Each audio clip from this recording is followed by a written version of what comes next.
आप सभी लोगों का मेरे YouTube चैनल पर बहुत बहुत स्वागत है। विन और loose fear is the key, यानी जीतने और हारने में डर की भूमिका होती है। डर सिर्फ नेगेटिव नहीं होता है, पॉजिटिव भी होता है वो। क्योंकि डर जो है, हम किसी भी लक्ष्य को जब चुनते हैं, सिलेक्ट करते हैं और फिर तैयारी करना शुरू करते हैं, उस पर वर्क करना शुरू करते हैं, तो उसमें असफलता न मिले इसका विचार हमारे अंदर भय पैदा करता है। तो उस भय की वजह से हम ज़्यादा वर्क करते हैं कि हम सफल हो सकें। तो हम कह सकते हैं कि डर जो है हमें सफलता की तरफ ले जाता है, लेकिन जब ये हावी हो जाता है तो हमारे लिए फिर नेगेटिव बनता चला जाता है। तो इसलिए आज डर के स्वरूप को हम समझने की कोशिश करेंगे और आपके सामने कई बिंदु यहाँ रखे गए जिसके तहत विचार किया जाएगा। क्योंकि अस्तित्ववाद में, एग्जिस्टेंशियलिज्म जो फिलॉसफी है, अस्तित्ववाद के तहत मनुष्य की स्वतंत्रता को बहुत ही महत्वपूर्ण माना जाता है। डर हमारे ऊपर कैसे हावी हो जाता है या डर की सत्ता को हम कैसे कम कर सकते हैं, उसको कैसे समाप्त कर सकते हैं, तो ये हमारी कार्यशैली पर ही निर्भर करेगा। बहुत सारे ऐसे लोग होते हैं जो एकदम निडर होते हैं, किसी तरह का उनको भय नहीं होता। तो ऐसे लोगों की मानसिकता कैसे डेवलप हो जाती है, तो इसे समझना पड़ेगा।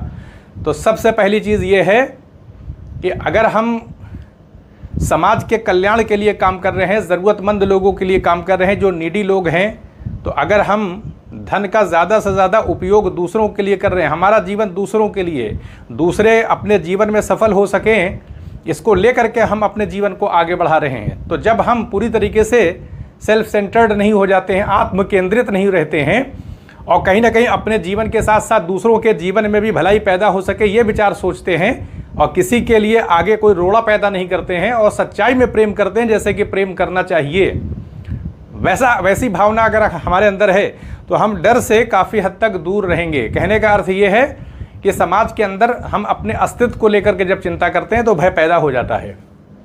तो यहाँ देखें, डर की जो बात आ रही है तो सुरक्षा प्रदान करने का काम भी करता है, क्योंकि पॉजिटिव भी होता है, निगेटिव भी होता है। तो कुछ इसके पॉजिटिव जो पहलू हैं उस पर विचार कर लेते हैं डर के बारे में। तो ये सुरक्षा प्रदान करने का काम करता है डर। जैसे हम सड़क पार कर रहे हैं, व्यस्त सड़क है, गाड़ियाँ आ जा रही हैं, तो हम बहुत ध्यान से देख करके ही सड़क पार करते हैं, क्योंकि ये सुरक्षा प्रदान करने का काम करता है। हमें अपने जीवन, हमारा जीवन सुरक्षित रहे, लगातार ये विचार हमारे मन में चलता रहता है, क्योंकि जीवन की सुरक्षा महत्वपूर्ण होती है। अगर हम लापरवाही करेंगे, बिना देखे हुए सड़क पार करने लगेंगे, तो गाड़ी से टक्कर हो सकती है, हमारी जान जा सकती है। तो बहुत सारे ऐसे मामले होते हैं जहाँ डर के माध्यम से हमारी सुरक्षा की जाती है। डर का विचार हमारे मन में सक्रिय रहता है और हम ऐसा कोई काम नहीं करते हैं जिससे कि हमारा अहित हो जाए या जहाँ जान का जोखिम हो जाए। अगर हमको तैरना नहीं आता है तो हम नदी पे जाते हैं, वहाँ तैरते नहीं हैं, तालाब में भी जल्दी उतरते नहीं ऐसे नहाने के लिए। तो इसलिए डर जो है हमारे जीवन को सुरक्षा प्रदान करने का भी काम करता है और ये लगातार हम कह सकते हैं कि हमारे मन में ये विचार चलता रहता है, यानी डर का साथ हमारे साथ लगातार बना रहता है और ये हमारी सुरक्षा करता है। हम सोच समझ के सारा काम करते हैं।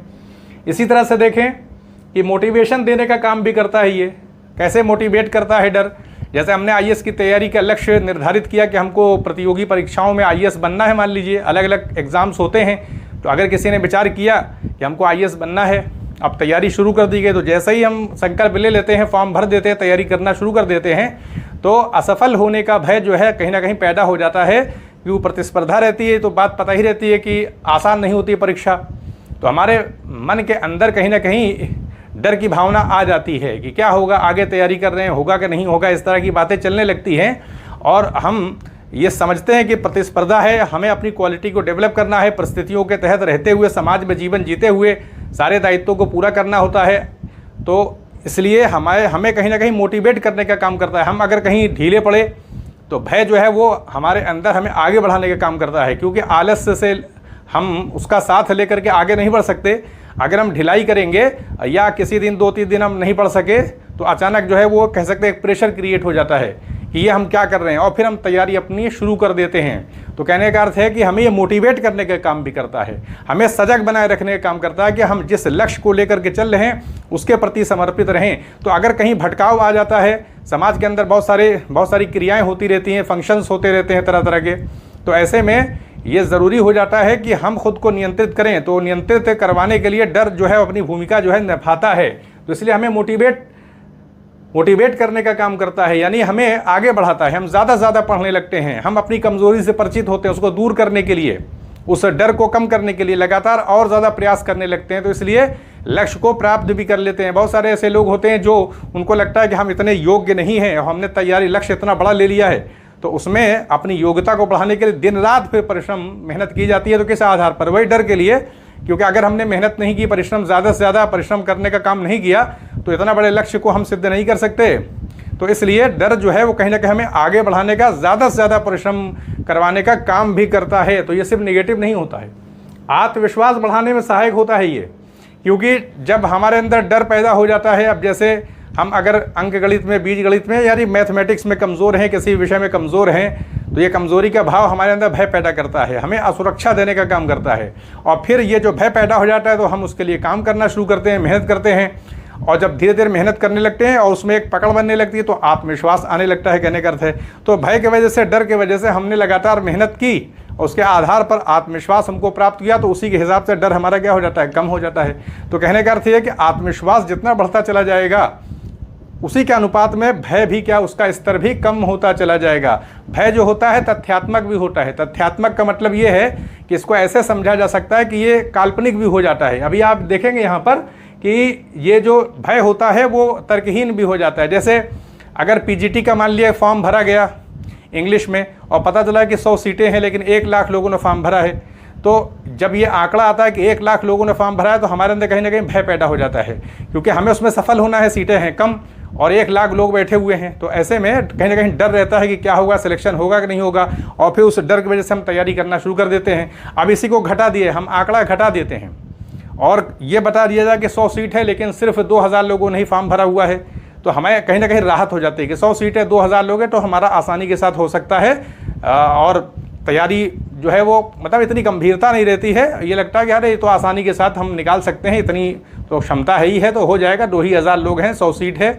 लेकिन अगर यही बात बता दी जाए कि जो 2000 लोगों ने फॉर्म भरा उसमें ज़्यादातर PhD धारक हैं, यानी लेक्चरर के लिए हमने इंटर कॉलेज में फॉर्म भरा हुआ है और ये बता दिया जाए कि फॉर्म तो 2000 लोगों ने भरा, उसमें ज़्यादातर PhD किए हुए हैं, तो हमारे अंदर भय पैदा हो जाएगा कि हमने तो PhD की नहीं है, तो ऐसे में ज़्यादातर PhD वाले हैं, तो इसमें कहीं ना कहीं फिर दबाव पैदा हो जाएगा। तो आंकड़ा घटा भी दिया जाए तो उससे भी कोई फर्क नहीं पड़ता है, तथ्यों के आधार पर भय जो है घटता बढ़ता रहता है। लेकिन अगर ये सूचना दे दी जाए कि उसमें से जितने ज़्यादातर जो PhD धारक हैं तो उसमें बहुत कम लोग हैं जो बहुत उच्च संस्थानों से किए हुए हैं, ज़्यादातर लोगों ने ऐसे ही PhD कर लिया है, तो कहीं ना कहीं भय हमारा कम हो जाएगा। तो कहने का अर्थ है ये है कि आंकड़ों को घटाने से, बढ़ाने से, यानी तथ्यात्मक चीज़ें बदल जाती हैं तो भय भी क्या हो जाता है? परिवर्तित हो जाता है। कोई एक ऐसा विचार नहीं जो हमेशा बना रहता है। तो हमने देख लिया कि आत्मविश्वास बढ़ाने में सहायक होता है, क्योंकि डर जब पैदा हो जाता है, हम ज़्यादा मेहनत करते हैं, उससे आत्मविश्वास आता है। तो कहीं ना कहीं भय की वजह से हमारा आत्मविश्वास बढ़ा, क्योंकि हमने उस क्षेत्र में मेहनत की, और जब मेहनत की तो हमें कॉन्फिडेंस मानी बात उसमें गेन होगा, क्योंकि हम उसमें जो समस्याएं हो रही हैं उसको दूर करते चले जा रहे हैं। तो जिस चीज़ से हम डरते थे, जब वो चीज़ कम होती चली गई और हमारी पकड़ मजबूत हो गई किसी विषय में, तो उसी के हिसाब से हमारा भय क्या होगा? कम होता चला जाएगा। तो अब हम देख लेते हैं कि प्राथमिकताओं को तय करने में डर किस प्रकार से सहायक होता है। ऐसा देखा जाता है कि बहुत सारे लक्ष्यों को लेकर अगर हम चलें, हम IAS की भी तैयारी कर रहे हैं, PCS की भी कर रहे हैं, SSC भी कर रहे हैं, बैंक की भी कर रहे हैं, बहुत सारे लोग ऐसे होते हैं जो बहुत सारे लक्ष्यों को लेकर के चलने लगते हैं। तो उसमें क्या हो जाता है कि फिर ऐसे लोग हैं, उनकी संख्या है कि सफल किसी में भी नहीं हो पाते हैं, क्योंकि जब हम किसी चीज़ को सेलेक्ट कर रहे हैं तो फिर उसी के लिए हमें तैयारी करनी पड़ेगी। ऐसा हो सकता है कि IAS में सिलेक्शन नहीं हुआ तो PCS में हो जाता है, लेकिन कोई ना कोई एक हम कह सकते हैं विकल्प लेकर के चले, जैसे टीचर बनना जा सकता है। कहने का अर्थ ये है कि हम किसी चीज़ को अगर चुनते हैं तो जो भय होता है, डर होता है, वो इस बात को इंडिकेट करता है किसी एक चीज़ को सिलेक्ट किया जाए, क्योंकि हमारी क्षमता भी तो सीमित है। असीमित क्षमता तो है नहीं कि हम सब तैयारी एक साथ कर रहे हैं, सबकी अलग अलग रिक्वायरमेंट होती है। तो इसलिए जो प्राथमिकताओं को तो तय करने में सहायक हो जाता है भय, यानी हमें ये इंडिकेट करता है कि हम किसी एक नाव पर ही चलें, यानी किसी एक लक्ष्य को लेकर के चलेंगे तो सफलता मिलने की संभावना अधिक रहती है। और फिर हमने क्योंकि चयन किया तो हमारी आज़ादी, स्वतंत्रता का मामला भी है, और अस्तित्ववाद में बताया भी जाता है कि जब हम किसी चीज़ को सिलेक्ट कर लेते हैं, हमारी स्वतंत्रता के अधीन वो चीज़ स्थापित हो जाती है, तो फिर हमें दिन रात उस लक्ष्य के लिए काम करना चाहिए, यानी उसकी रिक्वायरमेंट को पूरा करने की कोशिश करनी चाहिए, और किसी प्रकार का भी भय न रखें। यानी जब हमने चुन लिया है किसी चीज़ को तो बस क्वालिटी को डेवलप किया जाए, क्योंकि जो रिक्वायरमेंट क्वालिटी है, डिमांड की गई, अगर उसको पूरा कर दिया जाता है तो हमें सफलता मिल जाएगी। इसमें किसी प्रकार का शक करने की मतलब गुंजाइश नहीं होनी चाहिए, क्योंकि जब हम रिक्वायरमेंट को पूरा कर रहे हैं तो हमारा सिलेक्शन तो हो गई, तो इसलिए रिक्वायरमेंट को पूरा करना आसान नहीं होता है। तो दिन रात मेहनत करेंगे तो वो सारी चीज़ें हम पूरा उसे करने में सफल हो जाएंगे। अब देख लेते हैं कि भय जो होता है उसका कुछ नकारात्मक पहलू भी है, उसको भी देख लिया जाता है। तो देखिए यहाँ पर अवरोध पैदा करना या जोखिम लेने से रोकना, जो भय होता है वो कहीं ना कहीं अवरोध पैदा कर देता है, जोखिम लेने से हमको रोक देता है। जैसे हम कोई बिज़नेस करना चाहते हैं, कोई व्यापार करना चाहते हैं, अब 4 लोगों से हमने सलाह ले लिया, राय ले लिया, अलग अलग प्रकार की राय हो गई, हम संशय में आ गए करें कि ना करें, और भय पैदा हो गया। कुछ लोगों ने बता दिया कि इतना आसान नहीं, यहाँ तो मैं 10 साल से काम कर रहा हूँ, इस क्षेत्र में काम मैं कर रहा हूँ, लेकिन उसमें उतनी सफलता नहीं, बस किसी तरीके का गुजारा चल रहा है। तो अब एक डर पैदा हो गया कि 10 साल से काम कर रहे हैं, ये अभी हम इस क्षेत्र में आएंगे तो कैसे होगा। जबकि ये देखा जाना चाहिए कि हर इंसान के काम करने का ढंग अलग अलग होता है, सबका व्यवहार भी अलग अलग होता है। अब हमारा व्यवहार अच्छा होगा, ईमानदारी होगी, काम सही से करेंगे, हम लोक कल्याण के लिए काम करेंगे, किसी के साथ हम धोखा नहीं करेंगे, झूठ नहीं बोलेंगे, पूरी ईमानदारी बरती जाएगी, गुणवत्ता को साथ लेके काम किया जाएगा, तो उस क्षेत्र में हम भी सफल होंगे। तो ऐसा तो होता नहीं है कि सबके साथ अपने अपने मामले हैं, प्रबंध करने की अपनी अपनी क्षमता है। तो इसलिए इस बात से खाली होना चाहिए कि किसी के द्वारा 10 साल से 15 साल से काम किया जा रहा है तो उसमें ज़रूरी नहीं कि बहुत ऊंचाई प्राप्त कर ली जाए। ऊंचाई प्राप्त करने का संबंध बहुत कुछ इनोवेशन से भी होता है, हमारी अपनी बुद्धिमत्ता से भी होता है, हमारे व्यवहार से भी होता है, हम किस तरह से लोगों से मिलते हैं, और हमारा क्या मतलब एक कह सकते हैं कि हमारे व्यक्तित्व की स्थापना कैसी है लोगों के मन में, हमने किस तरह से, अगर हम झूठ बोल रहे हैं, हम कहीं ना कहीं इधर उधर कर रहे हैं, तो लोगों से हमारा संबंध तो रहेगा, लेकिन लोग तो जानते ही हैं कि हमारी क्या है मतलब स्थिति है। लोगों का संपर्क जब होता है तो परिचय रहता है कौन कैसा है। तो इसलिए कहा जा सकता है कि किसी भी काम को करने में हमारे काम करने का जो ढंग होता है, मिलनसारी होती है, कर्मठता होती है, दिन रात हम काम करते हैं, वो उसका सबसे बड़ा रोल वो चीज़ें प्ले करती हैं। बाकी जो बाह्य परिस्थितियाँ होती हैं तो उसको तो हम अपने व्यवहार से नियंत्रित करेंगे ना। और अगर कहीं मान लिए कहीं मंदी हो रही है या कहीं तेज़ी आ रही, तो इस अल्पकाल के लिए सब चीज़ें होती हैं, वरना अगर ऐसा देखा जाए तो व्यापार में जो उतार चढ़ाव होता है वो कम काल के लिए होता है, बाकी चीज़ें जो है वो प्रवाह के साथ चलती रहती हैं। तो हमारे व्यवहार के ऊपर भी है। इसलिए ये अवरोध पैदा करे तो समझ लेना चाहिए कि हम किसी क्षेत्र में अगर जाना चाहते हैं तो फिर हमारी क्वालिटी ही सब कुछ होगी। किसी इंसान के दूसरे इंसान के काम करने का अपना अपना ढंग है, लोगों का अपना अपना व्यवहार का मामला है, हमारा अपना है। तो यही तो हमारी स्वतंत्रता है। अस्तित्ववाद में ये बात बताई गई है कि इंसान के अपने काम करने का ढंग है, लोग उसी आधार पर आगे बढ़ेंगे, अपनी सोच के आधार पर। इसलिए जोखिम लेने से खुद को रोक नहीं लेना चाहिए। शारीरिक स्वास्थ्य पर दुष्प्रभाव, अब बहुत ज़्यादा किसी चीज़ को लेकर हम चिंता कर रहे हैं कि अब प्रीलिम्स जो है करीब आ रहा है, एग्ज़ाम IAS का होगा नहीं होगा, 2 बार नहीं हो पाया, अब क्या होगा, लगातार ये सोचते जा रहे हैं क्या होगा, सफलता मिलेगी नहीं मिलेगी। इतना ज़्यादा हमने सोच लिया, अपने ऊपर हावी होने दिया इस विचार को, पूर्व की असफलताओं को देख करके, कि कहीं ना कहीं हम जो है वो हमारा ब्लड प्रेशर जो है हाई हो गया, नींद नहीं आ रही है, यानी बहुत सारे शारीरिक विकार हो जाएंगे, हार्ट हमारा बढ़ सकता है। अगर लगातार लोग मतलब तनाव टेंशन में रहते हैं, कहीं ना कहीं एक आशंका, डर, भय, सारी चीज़ें चलती रहती हैं, तो इससे हमारे शरीर पर दुष्प्रभाव भी पड़ता है। इसलिए डर जो होता है वो हमारे लिए पॉजिटिव तो होता है। अगर कोई चीज़ हमारे लिए विपरीत हो रही है, परिस्थितियाँ जो है वो अपोजिट हो गई हैं, तो धैर्य रखना चाहिए, क्योंकि परिस्थितियाँ बदल जाती हैं, और विकल्पों पर विचार करना चाहिए कि हम कैसे उसको शांत कर सकते हैं। फैक्टर के बेस पर सारी चीज़ें होती हैं, कारणजन्य होती हैं, कारकों को हटा दिया जाएगा, कारण को हटा दिया जाएगा, तो चीज़ें जो है रिड्यूस हो जाती हैं। कहने का अर्थ है प्रतीत समुत्पाद का सिद्धांत महात्मा बुद्ध ने यही दिया था कि चीज़ें कारणजन्य होती, कारण को हटा दिया जाएगा, कार्य की सत्ता समाप्त हो जाएगी। इसलिए थोड़ा सा धैर्य रखना चाहिए। अगर कोई चीज़ विपरीत हो रही है तो शांति के साथ वहाँ ठहराव रखा जाए और अपने काम में लगा जाए, क्योंकि हम अगर काम करेंगे, निष्ठा के साथ कार्य करेंगे, तो हमें सफलता मिलेगी। समाज में लोग जो है हमारे सहायक हो जाते हैं। लोगों के अंदर अगर लोगों का स्वभाव अच्छा नहीं होता तो संसार में इतनी प्रगति कैसे हो जाती। लोग अच्छे होते हैं, बस ये है कि हमारे अंदर तो भी तो धैर्य होना चाहिए, और हमारे अंदर भी वो एक कैसे जज्बा होना चाहिए, भाव होना चाहिए कि हम लोगों की मदद करें, समाज को लेकर के चलें। तो जब ये भाव होगा तो डर जो है वो अपने आप दूर हो जाता है। जब हम आत्म केंद्रित रहते हैं तो डर ज़्यादा हमको सताता है, और जब हम समाज के हो जाते हैं तो डर कम हो जाता है। कहने का अर्थ ये है, तो स्वतंत्र अपने को समझना चाहिए। हमारे पास बहुत शक्ति, किसी एक क्षेत्र में सफल नहीं हो पाए, दूसरे क्षेत्र में चले जाएंगे, तो इसलिए दबाव लेने की आवश्यकता क्या। हम आसक्ति के साथ अगर लगे हुए हैं तो एक बात अलग आ जाती है। स्वतंत्र होने का मतलब ये है कि किसी चीज़ के प्रति हम आसक्त नहीं हैं। यही तो अस्तित्ववाद है कि मनुष्य का जो अस्तित्व है वो इसी पर उसकी विशेषता है कि किसी चीज़ के प्रति आसक्ति न होने पाए, अपने को स्वतंत्र महसूस, क्योंकि जैसे ही हम आसक्ति के साथ लग जाएंगे हमारी स्वतंत्रता चली जाएगी। तो अपनी इच्छा को स्वतंत्र रखना चाहिए और किसी भी क्षेत्र में जाके हम सफलता प्राप्त कर सकते हैं। और ऊंचाई की कोई था नहीं, किसी भी क्षेत्र में हम चले जाएं।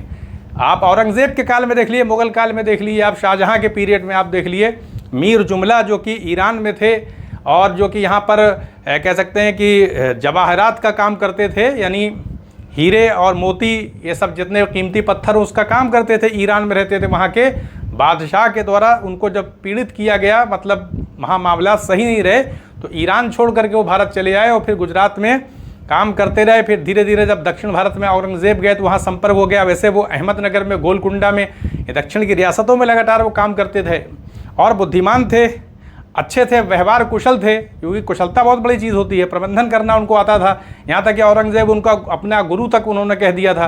कहने का अर्थ ये कि अगर उनके जीवन को, मीर जुमला के जीवन को अगर हम देखें तो विदेश, मतलब ईरान से भारत आए, एक अलग संस्कृति, अलग कल्चर में आ गए यहाँ पर और उन्होंने सफलता प्राप्त किया। तो कैसे सफलता उनको मिली? सकारात्मक होकर के, पॉजिटिव होकर के अपनी स्वतंत्रता, अपने प्रबंधन पर ध्यान किया, तो कहीं ना कहीं उस क्षेत्र में भी, रत्नों के क्षेत्र में भी वो सफल व्यापारी रहे और बड़े से बड़े पद भी उनको मिला, राजनीतिक क्षेत्र में भी आ गए वो।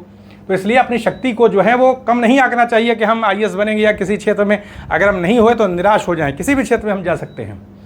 तो इसलिए तर्कहीन भय जो है इसको छोड़ देना चाहिए, तर्कहीन नहीं होना चाहिए, होगा कि नहीं होगा, ये इस प्रकार की बातों को तर्क होना चाहिए ना। कोई लॉजिक के आधार पर भय भी तो किसी न किसी तथ्यों के आधार पर होगा।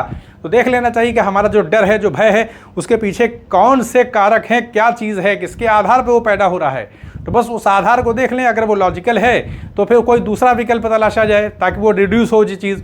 लेकिन उसके पीछे कोई बेस नहीं है तो फिर कल्पना के आधार पर तर्कहीनता की स्थिति में अगर हम भय अपने ऊपर हावी होने देंगे तो हमारे कुशल प्रबंधन का एक अभाव दिखाई पड़ रहा है कि हमने अपने व्यक्तित्व को सही मैनेज नहीं किया। कोई भी विचार, कोई भी भाव जब आ रहा है तो हमारे व्यक्तित्व को सीमित करने का काम करेगा, जबकि हम स्वतंत्र हैं। तो किस आधार पर स्वतंत्र हैं हम? कोई चीज़ किसी के अधीन अगर हम बाध्य हो जाते हैं या परतंत्र हो जाते हैं, किसी के ऊपर हम निर्भर हो जाते हैं, तो बात समझ पाते हैं, आज़ादी हमारी चली गई कुछ कालखंड के लिए। विचारों के आधार पर भी तो हम परतंत्र हो सकते हैं कि हम अपने विचारों के आधार पर हमने खुद की शक्ति को सीमित कर लिया, अपनी स्वतंत्रता को सीमित कर लिया। इस आधार पर चाहे बाह्य समाज के किसी कारकों की भूमिका हो, किसी इंसान की भूमिका, उस आधार पर हम अपनी कह सकते हैं आज़ादी को सीमित कर रहे हैं, भय से ग्रसित हो रहे हैं, भयग्रस्त हो रहे हैं, और या मन के आधार पर हम भय पैदा कर रहे हैं, खुद ही भय पैदा कर रहे हैं कल्पना के आधार पर। ये सही नहीं है। इसलिए अपनी शक्ति को पूर्ण जानते हुए जब आए हैं संसार में, तो आँख, नाक, कान, ये सारी चीज़ें, इंद्रियां हमको देखने, समझने, बुद्धिमत्ता, ये हाथ पैर, सारी शक्तियाँ किस लिए दी गई? इतना बड़ा संसार दिया गया तो क्या हम किसी क्षेत्र में जाकर ऊंचाई प्राप्त नहीं कर सकते? तो इसलिए डर के बारे में सचेत रहना चाहिए।